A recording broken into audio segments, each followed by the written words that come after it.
You know, usually when we talk about building a relationship, there is this underlying assumption of a shared architecture. Right, like building a Yeah, house. exactly. It's like building a house. You lay the foundation, you put up the walls, and you both just naturally assume, that you're looking at the exact same blueprints. Because it just feels completely intuitive. Right. You both want a roof, you both want warmth, a place to relax. Yeah, you assume that because you are both participating in the same relationship, you are, well, building toward the same structural goal. But then you step into the world of adult attachment styles, and suddenly you realize that while you're out here trying to build like a cozy, open concept cottage, your partner's blueprints are actually for a fortified underground bunker. Wow, yeah. That is the absolute definition of invisible relationship dynamics. It really is. It's a romantic landscape completely driven by hidden psychological architecture. I mean, you're arguing about what color to paint the living room, but the real issue is that one of you is frantically trying to install blast doors. Exactly. And so, welcome to the Deep Dive. I'm your host, and today, for you listening at home, we are looking at a profound human paradox. I'm our resident expert today, and we're going to get into why the people who seemingly want love the most end up, well, pushing it away the second they actually get it. Right. We're going to decode adult attachment theory, specifically zooming in on the avoidant attachment style. And we're taking the clinical data, the psychology, and the neurobiology to figure this out. We've got a lot of ground to cover. We've pulled together insights from longitudinal studies out of Northwestern University, relationship frameworks from coaches like Adam Lane Smith and Julie Manano, and clinical data from Dr. John Gerson. The mission here is to understand how these hidden blueprints form, how avoidant individuals actually experience falling in love, why they inevitably pull away, and the precise practical science of bypassing those blast doors to build a secure connection. It's going to be a fascinating journey. Okay, let's unpack this. What exactly is an attachment style at its core? So, to understand the core of it, we really have to look at the breakthrough that redefined modern psychology. Which is what, exactly? Well, most people are somewhat familiar with the early origins of attachment theory, right? Like the classic studies from Mary Ainsworth and John Bowlby in the 60s and 70s. Oh, right. The ones looking at how infants react when a caregiver leaves the room. Exactly. But for a long time, the scientific community thought that was just like a childhood survival mechanism. It wasn't until the late 1980s that researchers Hazan and Shaver had this massive realization. Wait, so they connected it to adults? Yes, they proved that the exact same biological pathways governing how a baby bonds with its mother are the pathways that govern how adult humans bond with romantic partners. Oh, wow. So the neurobiological playbook we used to get our needs met when we were like 6 months old Is the exact same playbook we're using on a first date. That is wild to think about. It's the reality of it. Adult romantic love is fundamentally an attachment process, and researchers Bartholomew and Horowitz eventually categorized this playbook into 4 distinct styles. And those are secure, anxious preoccupied, dismissive avoidant, and fearful avoidant. Spot on. And to visualize how this works, they introduced this concept of internal working models. Internal working models. Yeah, Okay. think of it as a grid with 2 axes. One axis is your core view of yourself. Like, is it positive or negative? Am I worthy of love? Okay. And the other axis. The other axis is your core view of others. Positive or negative. Are other people reliable and safe? That visual makes a lot of sense. It's almost like, well, think of it like a smartphone's operating system running silently in the background. Oh, I like that analogy. Right. Because you don't ever see the ones and zeros, but that code is filtering every single text message you receive, every minor disagreement you have, every moment of physical intimacy. It completely decides what emotional notifications get pushed to your home screen as a 5-alarm emergency. Exactly. But if we apply that operating system to the dismissive avoidant style, if an avoidant person has a positive view of themselves but a negative view of others, how does that actually play out when they meet someone new? Well, if we connect this to the bigger picture, those underlying models dictate our ultimate relationship outcomes. They determine relationship satisfaction, duration, all of that. So they feel capable and worthy themselves, but But they fundamentally expect everyone else to eventually let them down, demand too much, or betray them, which means they highly value their own independence and self-sufficiency. so when they meet someone, their system is what? Clashing. Constantly. Their operating system is experiencing 2 conflicting drives. Because they're human, they are biologically wired to seek connection. Right. But because of their negative working model of others, they are running a heavy psychological firewall to protect against the perceived threat of relying on someone else. But wait, if they are running this heavy firewall to keep people out, but biologically their brain is still screaming for connection, how does someone who is terrified of intimacy actually let someone in? I mean, how do they ever fall in love in the first place? It's a fascinating paradox. To see how they bypass their own firewall, we can turn to the framework developed by relationship coach Adam Lane-Smith. Okay, what does he say? He outlines a 20-stage process of how avoidants navigate romance, and it begins with a mechanism he calls conceptual love. Conceptual love. Yeah. Avoidants don't usually fall in love with a flesh and blood, flawed human being right away. They fall in love with the intellectual idea of a partner. So they aren't falling for the actual person sitting across from them at the dinner table. They're falling for like a blueprint they built in their own head. Exactly. And it's a highly defensive blueprint because they likely didn't experience reliable, safe emotional bonding in their formative years. They retreat into their intellect. That makes sense. So this idealized partner model in their head has 3 very strict unspoken requirements. First, it must require low fear, meaning low emotional vulnerability. Okay, low vulnerability. Second, it must come with low expectations and absolutely no pressure. And third, it must provide high novelty. Let me get this straight. A relationship with low vulnerability, zero expectations, and endless novelty. Yep. That's not a relationship. That's a 2-week vacation to a resort. And that is precisely why the neurobiology of this dynamic is so critical. To understand why they seek that vacation dynamic, we have to look at the chemical divide occurring in the brain. And chemical divide. Yeah. For a securely attached person, emotional bonding is driven by a hormone called oxytocin. That's the chemical of safety. It's the warm, comforting, lowering your heart rate feeling of coming home to someone you trust. Right, the cuddle hormone, the thing that makes you feel secure. But for an avoidant, their internal working model changes the way their body processes that hormone. Really? How? Let's break down the mechanism. Imagine a young child who seeks comfort from a caregiver but is consistently met with emotional distance, scolding, or neglect. Oh, that's heartbreaking. It is. And the child's brain learns to associate the natural desire for bonding, that release of oxytocin, with the sharp pain of rejection. Okay, so fast forward 20 years. Right.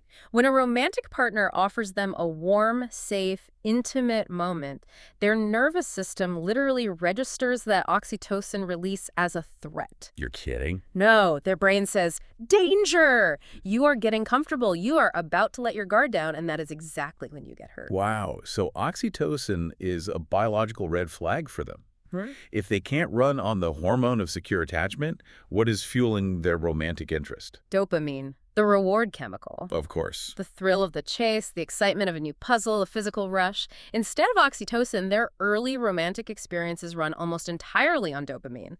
They are highly stimulated by the newness of the person, the intellectual engagement, all that high-stakes energy of early dating. Wait, here's where it gets really interesting. Okay, what are you thinking? If they are just running on the dopamine of a new relationship and they're essentially viewing the partner through this intellectual, conceptual checklist, does that mean their initial love is fake? Like, are they just playing a part to get that dopamine hit? That is actually the #1 fear for the partners of avoiding individuals. But the clinical sources are very clear on this. The love is absolutely not fake. It's not. Not at all. The avoidant partner is generally trying incredibly hard.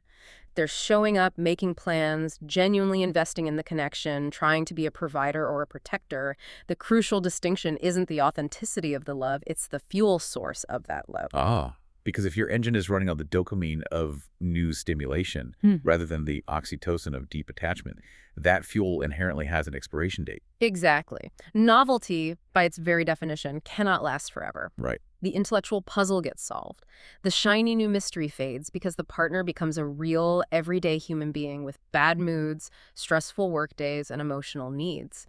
The avoidant partner is destined to hit a wall. Because dopamine is inherently temporary. So what actually happens to the avoidance nervous system when that initial neurochemical high inevitably runs out? They hit what the literature refers to as the dopamine cliff. The dopamine cliff sounds rough. It is. According to Adam Lane-Smith's timeline, this neurochemical crash typically occurs right around months 5 to 7 of the relationship. Ah, the 6-month mark. Classic. Yeah. The novelty wears off, the dopamine levels plummet, and right at that exact same time, the partner's expectations naturally start to rise. Sure, because the partner wants a label. They want to talk about future plans. They want deeper emotional integration into each other's lives. Which, for a securely attached person, is just the normal progression of building a life together. You transition from the exciting early dating phase into the comfortable, secure phase. But for the avoidant, I'm guessing this transition is terrifying. Terrifying. Their nervous system suddenly registers this rising intimacy as a massive threat. The emotional cost of the relationship seems to be skyrocketing, just as their internal neurochemical reward, the dopamine, is plummeting. This aligns perfectly with the clinical data we have from Dr. John Gerson. He notes that roughly 25% of the adult population has an avoidant attachment style. And here's the kicker. 100% of them need personal space. 100%. When they hit that dopamine cliff, they pull back. Okay. Now, to an anxious partner, that sudden need for space feels like a punishment. It feels like the beginning of a breakup. Oh, absolutely. But Dr. Gerson's data shows that to the avoidant, taking space has nothing to do with punishing the partner. It is simply a vital physiological mechanism to manage their skyrocketing anxiety and maintain their emotional equilibrium. They're experiencing profound emotional overwhelm. I mean, their internal working model is screaming that they're about to be trapped or let down. It's kind of like, think of it like an overheating car engine. If your partner is avoidant and suddenly pulling away, it doesn't mean they want to abandon the car or sell it for scrap. They just desperately need to pull over, put the car in park, and let the engine idle so it can cool down. That's a great way to put it. But if the anxious partner panic and keep slamming your foot on the gas to force the car forward, the whole thing is going to catch fire. Right. And what's fascinating here is the cascading effect of what happens when the non-avoidant partner refuses to let them pull over. What happens? When the avoidant starts to pull back, an anxiously attached partner's immediate instinct is to chase. They send paragraph-long text messages analyzing the relationship. Oh, boy. They demand deep, hours-long emotional conversations. They ask, what's wrong? 5 different ways in one evening. Well, yeah, because in their mind, they're trying to fix the connection. They feel the distance, and they're frantically trying to bridge the gap. But from the avoidance perspective, this chasing triggers their deepest fears. As the pressure mounts, the avoidant deploys what psychologists call deactivating strategies. Deactivating strategies. Yes. They need to suppress their own attachment system to enforce the distance they feel they need to survive. So they might completely shut down, give this silent treatment. Yikes. They might start hyper-focusing on their partner's tiny, irrelevant flaws to mentally justify the emotional distance. They might even pick small, senseless fights just to create a physical separation. Okay, so that sets up a massive real-world dilemma. If you are the partner in this scenario, and you know that chasing an avoidant during their pullback only triggers their defenses, activates their deactivating strategies, and pushes them further away. Right. How are you actually supposed to communicate with them? I mean, how do you resolve a conflict if trying to talk about the conflict makes them run? This is where the tactical clinical guidance from sources like Optimum Joy and various therapeutic channels becomes invaluable. Okay, what do they suggest? The absolute key to communicating with a triggered avoidant is the removal of emotional neediness and the absence of high-frequency dysregulated disagreements. So just hide your feelings. No. To be clear, this does not mean your needs don't matter or that you should hide your feelings. It means you have to self-soothe your own nervous system before you initiate the conversation. Got it. So if your avoidant partner pulls away and you immediately flood them with your own dysregulated anxiety, their system just sees a tidal wave of pressure and shuts down. Exactly. You have to process your own panic first so you can approach them clearly and calmly. And when you do approach them, the literature emphasizes asking for direct reassurance rather than indirect reassurance. What's the functional difference between the two in a real argument? Well, indirect reassurance is driven by unmanaged anxiety. It sounds passive-aggressive. It's saying something like, I guess I'm just too needy for you, or you obviously don't care about spending time with me. Ouch. Yeah. The avoidant won't know how to respond to the emotional weight of that. They will feel trapped, blamed, and they will distance themselves further. And direct reassurance. Direct reassurance, on the other hand, removes the blame and provides a clear roadmap. It sounds like, I feel disconnected when we don't talk much during the week. Could we plan to have a phone call on Thursday night? Oh, that's so much better. It's clear, it's actionable, and it gives the avoidant partner a specific, achievable way to succeed in the relationship without feeling engulfed. The Attachment Project's materials talk a lot about this dynamic. They recommend a strategy called soft communication. Yes. This involves intentionally lowering the stakes of a problem and using warmth or light humor to minimize harshness. They specifically emphasize the use of objective I statements. Right. So instead of criticizing a you statement like, you never want to spend time with me anymore, which registers to their brain as an attack. You combine empathy with a statement of your own feeling. Exactly. You say, I know work has been incredibly stressful for you lately, but I feel a bit lonely when we don't get to see each other. It completely changes the frequency of the conversation from a demand to a shared observation. And here is a highly counterintuitive mechanism revealed by the research. During the aftermath of a conflict, avoidantly attached individuals are calmed significantly more by practical support than by emotional support. Wait, really? So if they are stressed or pulling away, Yeah. they don't want physical touch and a deep conversation about feelings. Often, no. For an anxiously attached person, physical intimacy, hugs, and deep emotional validation are exactly what calm their nervous system down after a fight. Sure. But remember the avoidance internal working model. Deep emotional reliance feels suffocating. It triggers their core wound that relying on others leads to pain. They respond much better to problem-focused support. That makes total sense. If they are stressed, helping them practically map out a solution to a work problem or just taking a tangible chore off their plate removes the threat without triggering their fear of emotional enmeshment. Yep. They want to solve the problem to remove the danger. They don't want to wallow in the messy feelings of the danger. Precisely. It protects them against the negative experience of the stressor while still allowing them to feel supported by you. But wait, this brings up a huge concern. Okay. If the avoidant partner is pulling away and you are constantly holding back your own emotional anxiety to give them space, and you're focusing on practical solutions instead of emotional soothing, Yeah. how do you avoid just becoming a doormat? How do you ensure your own needs for a fulfilling relationship are actually met? It's a vital boundary to understand. Giving someone space does not mean accepting neglect. The clinical consensus is very clear that you must set firm boundaries, but you do it without ultimatums or emotional volatility. So how does that look in practice? Let's say they completely disappear for 3 days after a disagreement. When they return, you don't scold them like a child, but you also don't pretend it didn't happen to keep the peace. You state your boundary calmly. I respect that you need space to process things, but I also need open communication. In the future, I need a text letting me know you're taking a few days. By taking responsibility for your own emotional world and explicitly not making the avoidant responsible for fixing your sadness or anxiety, you actually make them feel incredibly safe. Exactly. Respecting their autonomy while maintaining your own unwavering standards of self-respect is highly magnetic to an avoidant. It proves to their internal working model that you are sturdy, you won't collapse without them, but you also won't attack them. Okay, so mastering this kind of tactical communication can de-escalate a fight, it can give them the space they need, and it can keep the relationship afloat. But we are still fundamentally just managing the symptoms of their internal working model. True. How do you actually address the root cause?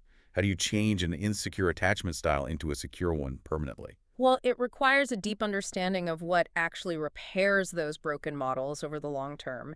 And a fascinating longitudinal study out of Northwestern University provides the exact roadmap. Oh, I love a good longitudinal study. Researchers followed 134 romantically committed couples over an extended period to see precisely what behaviors bolstered attachment security over time.